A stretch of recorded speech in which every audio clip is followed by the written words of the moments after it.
body, I'm an icon, man. And my girl about a 10. I should fuck her in the Benz. Assalamualaikum warahmatullahi wabarakatuh. Salam Om Swastiastu, Namo Buddhaya, salam kebajikan, rahayu. Halo, selamat pagi Sobat Hukum. Nah, kembali lagi bersama kita ya dalam membincang-bincang hukum pada pagi hari ini. Semoga kita selalu diberikan kesehatan dan rahmat dari Tuhan Yang Maha Kuasa. Nah, pada kesempatan kali ini kita akan melaksanakan diskusi mengenai isu-isu yang saat ini sedang hangat ya, bahkan dari dulu sudah diperbincangkan, yaitu perspektif hukum Islam yang terjadi di Indonesia.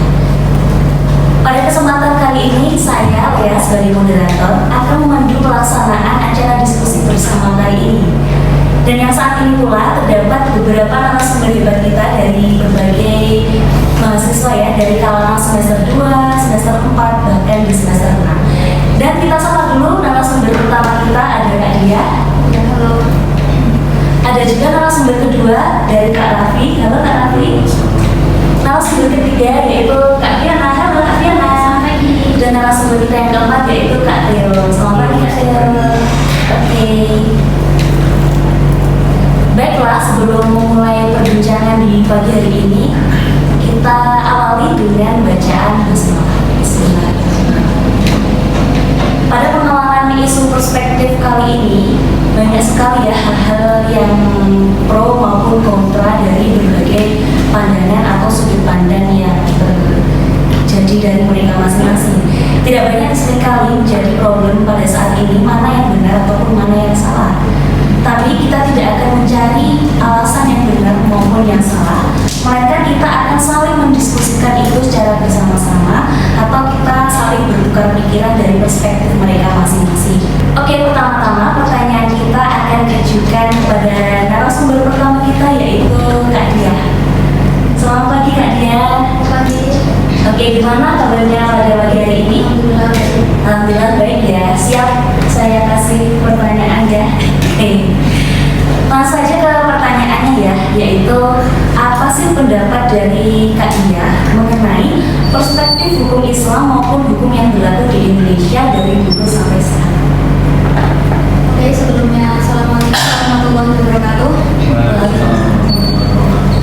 Menurut saya, perspektif hukum Islam atau hukum yang berlaku di Indonesia dari dulu sampai sekarang adalah: yang pertama, kita bahas dulu apa itu hukum Islam. Menurut Madani dalam hukum Islam, dalam bukunya Pengantar Hukum Islam di Indonesia, istilah hukum Islam merupakan terjemah dari kata Islamic law dari literatur barat. Dalam Al-Quran sendiri sama sekali tidak ditemukan istilah hukum Islam. Beberapa istilah yang berkaitan yang terdapat dalam Al-Quran adalah syariah, fikih, dan hukum Allah.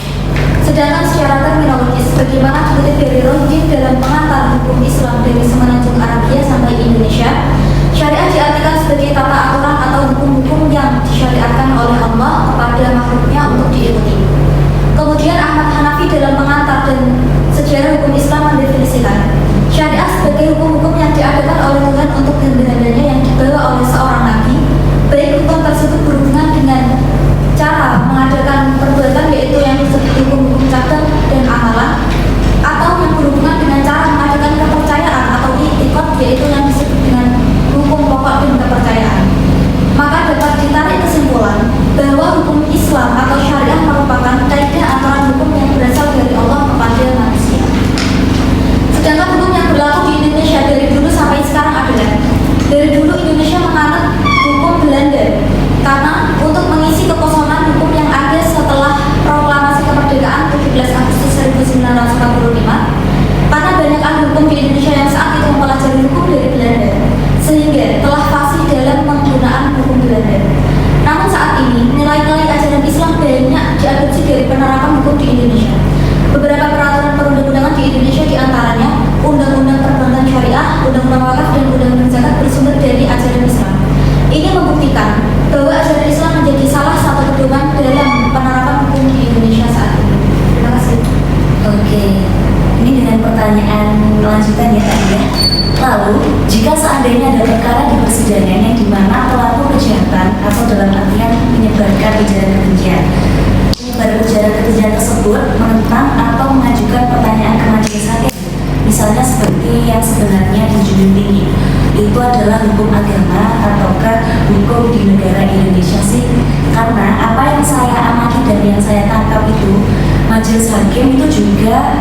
ikut dalam hukum dari Tuhan ataupun istilahnya hukum agama ya. Kemudian untuk diterapkan di dunia hukum itu ya tadi ya.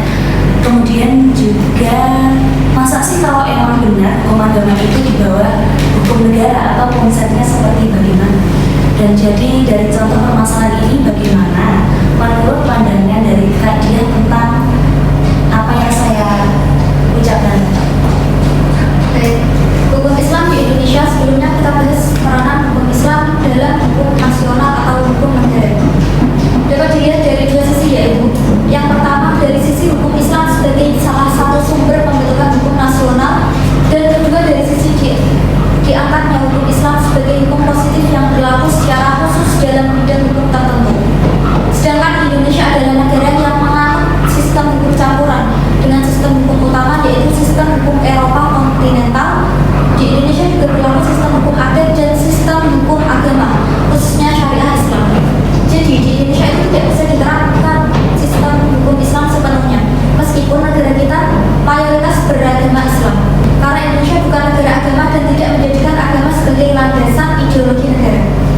Indonesia juga negara yang majemuk, yang di dalamnya terdapat berbagai bangsa, agama, dan suku budaya. Jadi tidak bisa serta-merta menjadikan hukum Islam sebagai sumber hukum sepenuhnya. Terima kasih. Baik, terima kasih Kak Diah atas pemaparan yang disampaikan. Nah, mungkin dari sudut pandang Kak Raffi mengenai contoh permasalahan tersebut bisa disampaikan. Assalamualaikum warahmatullahi wabarakatuh. Salam sejahtera bagi kita semua. Salam Om Swastiastu, Namo Buddhaya, salam pendidikan Rahayu. Jadi langsung saja. Jadi saya menanggapi dari pembicaraan tadi Kak ya, bahwa bagaimana ketika ada tersangka atau terdakwa atau oknum yang mengatasnamakan ujaran kebencian dengan apa itu mengatasnamakan bahwa hukum Islam harusnya di atas hukum negara, menurut saya itu salah. Kenapa bisa dibilang salah? Dalam kondisi tertentu, itu bisa jadi benar, tapi ketika mengingat kondisi kemajuan bangsa bahwa Indonesia itu terdiri dari banyak suku, banyak agama, banyak ras yang berbeda-beda, yang bisa bersatu dalam negara, itu merupakan apa ya namanya, itu merupakan suatu hal yang ketika hukum agama di hukum agama tertentu dijadikan dasar, maka akan terjadi perpecahan di dalamnya. Itu menurut saya. Dan untuk kedudukan hukum sendiri, kedudukan hukum Islam itu sama apa ya, kedudukannya sama antara hukum Islam, hukum Barat maupun hukum adat. Kedudukannya sama, tidak bisa apa ya, tidak bisa saatnya saling unggul, karena masing-masing memiliki keunggulan tersendiri, masing-masing memiliki kelebihan tersendiri, dan yang masing-masing memiliki kekurangan tersendiri. Anggap saja ketika ujaran kebencian itu, kenapa bukan hukum Islam yang diterapkan di Indonesia? Kembali lagi tadi bahwa akan ada perpecahan jika hukum Islam yang diterapkan. Sebagaimana contoh ketika Piagam Jakarta itu kan pasal yang merupakan manifestasi dari Pancasila. Sila pertama itu kan dulu berbunyi ketuhanan menurut syariat, ketuhanan menurut syariat Islam bagi para pemeluknya. Maka kemudian demo yang besar-besaran, maka dengan ketuhanan yang Maha Esa. Jadi bermaju pada satu kata, esa, satu-satu, bukan satu. Bagi setiap agama, mereka tentu satu. Terima kasih. Jadi kedudukan di antara hukum Islam, hukum negara yang hukum Barat itu kedudukannya sama ya? Sama, kedudukannya sama, dan masing-masing itu memiliki keunggulan sendiri. Ketika hukum Islam digunakan untuk kasus-kasus mengenai istri sama, ketika waris, terus perkawinan, ada juga hukum perkawinan, zakat, itu digunakan hukum Islam. Ketika kembali ke hukum Barat, yaitu merupakan hukum pidana atau hukum perdata atau hukum terapan dari belanda lainnya, maka akan digunakan hukum itu, karena hukum itu lebih relevan dan asal tidak melanggar. Anggap aja hukum Islam itu kan anggap aja ketika zina itu hukumnya dihajar, tapi dalam hukum dalam hukum aja, tapi ketika masuk ke dalam hukum pidana itu ada pasal-pasal tertentu yang mengatur mungkin hanya di penjara berapa tahun, pasal yang mengatur itu. Menurut saya seperti itu pandangan saya sebagai orang yang awam hukum, jadi perlu banyak belajar mengenai perspektif hukum dan berbagai perspektif, masih harus meningkatkan masih harus banyak literasi dan lain-lain. Pendapat saya seperti itu. Oke, baik Kak Raffi, terima kasih atas penjelasan yang disampaikan. Jadi apa yang tadi kita bahas itu adalah menyampaikan pandangan dari berbagai masing-masing. Dan kemudian saya ingin kembali lagi bertanya kepada Kak Raffi. Nah, pertanyaannya adalah apakah hukum yang diterapkan di negara ini itu sudah bersifat universal?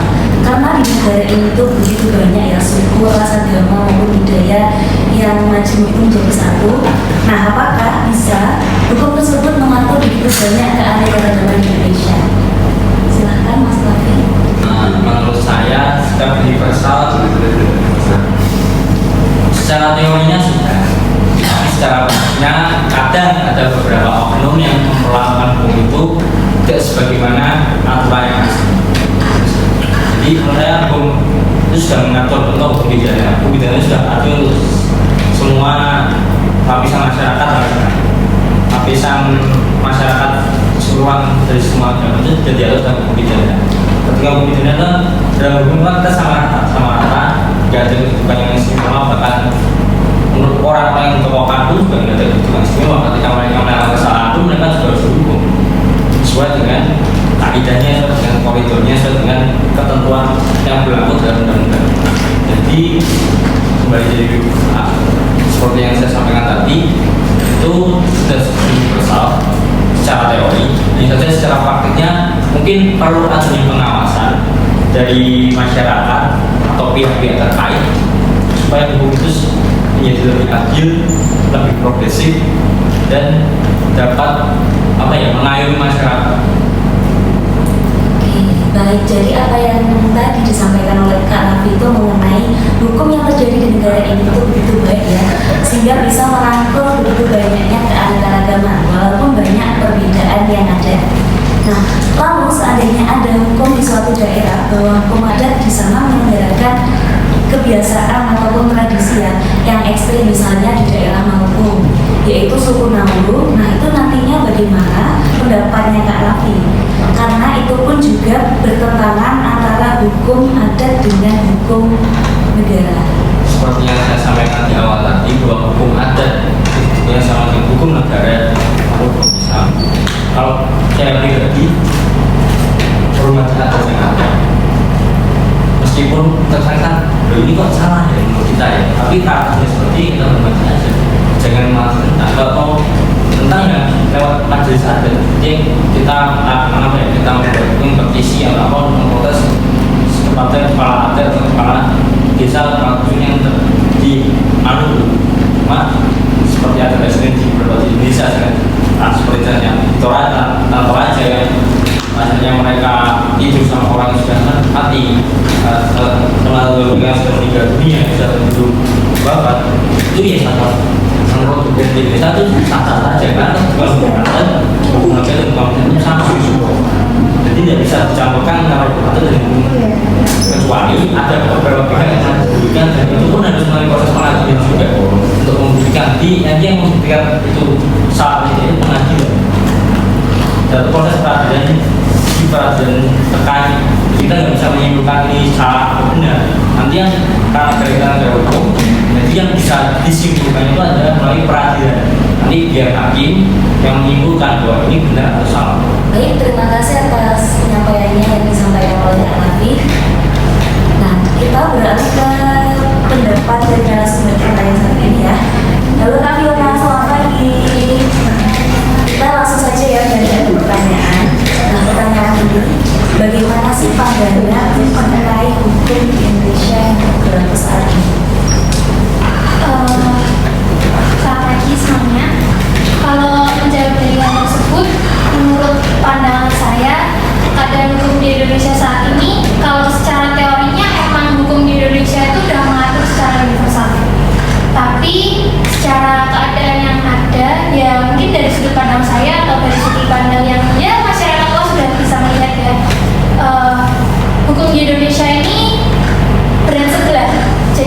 bisa dibilang kata lainnya tuh kayak tajam ke bawah, timbul ke atas.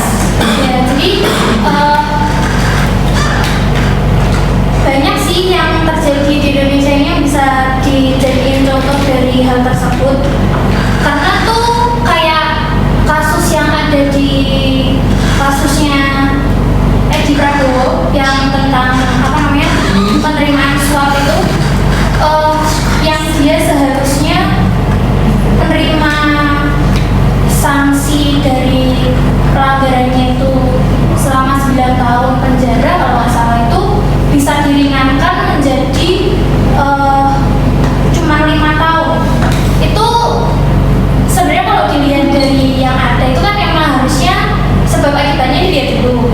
Kalau memang dari hukumnya itu berat atau gimana, maka kita bisa nentuin kan itu berat sanksi yang diberikan berapa tahun. Cuman kalau dilihat kok cuman karena dia baik sama masyarakat, cuman karena dia mengayomi masyarakat terus diringankan sanksinya, itu kan nggak masuk akal ya gitu, karena perbuatannya dia kan juga merugikannya buat masyarakat juga, balik lagi buat masyarakat. Karena yang saya pikir negara kita itu berbeda sama negara lain. Seperti kayak negara lain itu memiliki salah satu orang atau salah satu petinggi yang mereka takuti. Jadi di mana mereka melakukan kesalahan, mereka ngerti kalau ketika kesalahan yang dia lakukan itu ketahuan sama petingginya bakal seperti apa.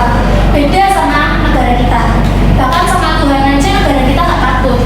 Contohnya sama kasus-kasus korupsi. Mereka para pejabat udah bersumpah di depan Al-Quran, di depan banyak orang, bersumpah mengatasnamakan Tuhan, tapi yang ada mereka tidak korupsi. Yaitu hukum yang ada di Indonesia masih ya secara teori aja sih yang mengatur. Cuman kalau secara kerja di prakteknya itu belum menyeluruh, cuma beberapa orang aja yang udah teratur.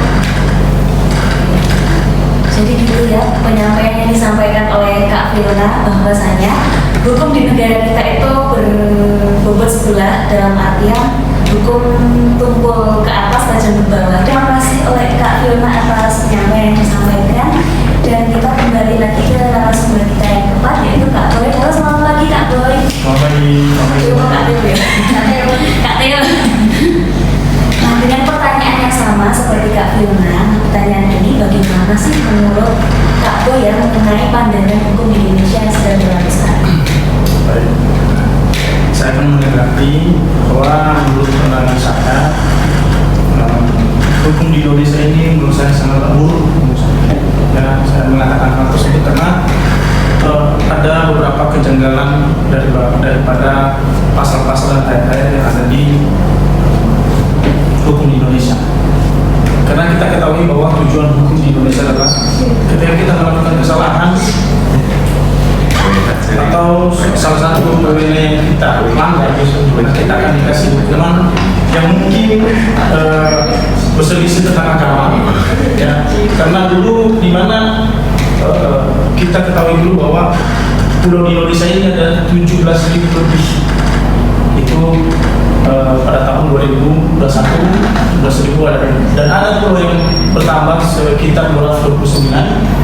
Dan kita ketahui dulu bahwa di Indonesia ini nggak hanya satu agama, ada berbagai macam agama. Ya, ada Islam, Kristen, Buddha, Konghucu, Hindu dan lain sebagainya. Dan kita ketahui dulu bahwa ketika kita mengetahui bahwa ada agama yang berbeda, ada pulau yang banyak, dan ada suku-suku yang berbeda. Ya, contohnya di Jawa ini ada mungkin 41% ya populasi orang yang ada di Pulau Jawa ini lebih banyak daripada suku-suku lainnya. Jadi menurut saya, mengapa saya katakan ini sangat buruk, itu terjadi oleh karena kepemimpinan daripada penjabat-penjabat kita sebenarnya. Ketika itu sudah benar-benar dicampurkan, contohnya dari hukum Islam yang berlaku di Indonesia, tetapi para pejabat yang menerima sultan seperti yang dikatakan oleh saudara Ketua tadi, mereka selalu menggunakan suap. Jadi sehingga hukum yang sebenarnya hukum yang diterapkan kepada tersangka tidak terjadi dikarenakan mereka mendapatkan suap seperti begitu. Dan contoh yang lebih membuat saya mengatakan bahwa hukum di Indonesia ini mungkin harus perlu diperbaiki, yaitu menurut saya adalah hukum tentang korupsi. Ya, kenapa negara-negara lain maju? Karena mereka mengantisipasi hal tersebut. Ya, karena itu sangat merugikan negara Republik Indonesia. Ya, bukan hanya negara yang dirugikan, tetapi masyarakat juga dirugikan. Apalagi kita sebagai masyarakat yang awam tidak tahu apa-apa, hukum aja mungkin kita kurang tahu, sehingga kita dapat dibodoh, dapat dirampas hak dan yang menjadi hak dan yang menjadi hak kependidikan kita sendiri. Jadi menurut saya bahwa hukum Indonesia ini harus diperbaiki lagi, jangan sampai kita kalah dengan negara-negara lain. Seperti yang bisa disampaikan, terima kasih. Baik, terima kasih atas penyampaian yang disampaikan oleh Kak Boyes.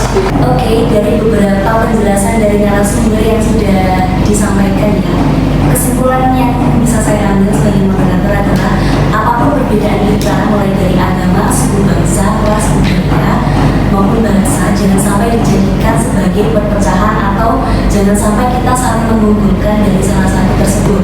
Karena kita adalah hidup di negara Indonesia, di mana negara Indonesia itu bersatu padu untuk kemajuan bersama, dan seperti semboyan yang dianut oleh bahasa Indonesia yaitu Bhinneka Tunggal Ika, yang berarti berbeda-beda tetapi tetap satu juga.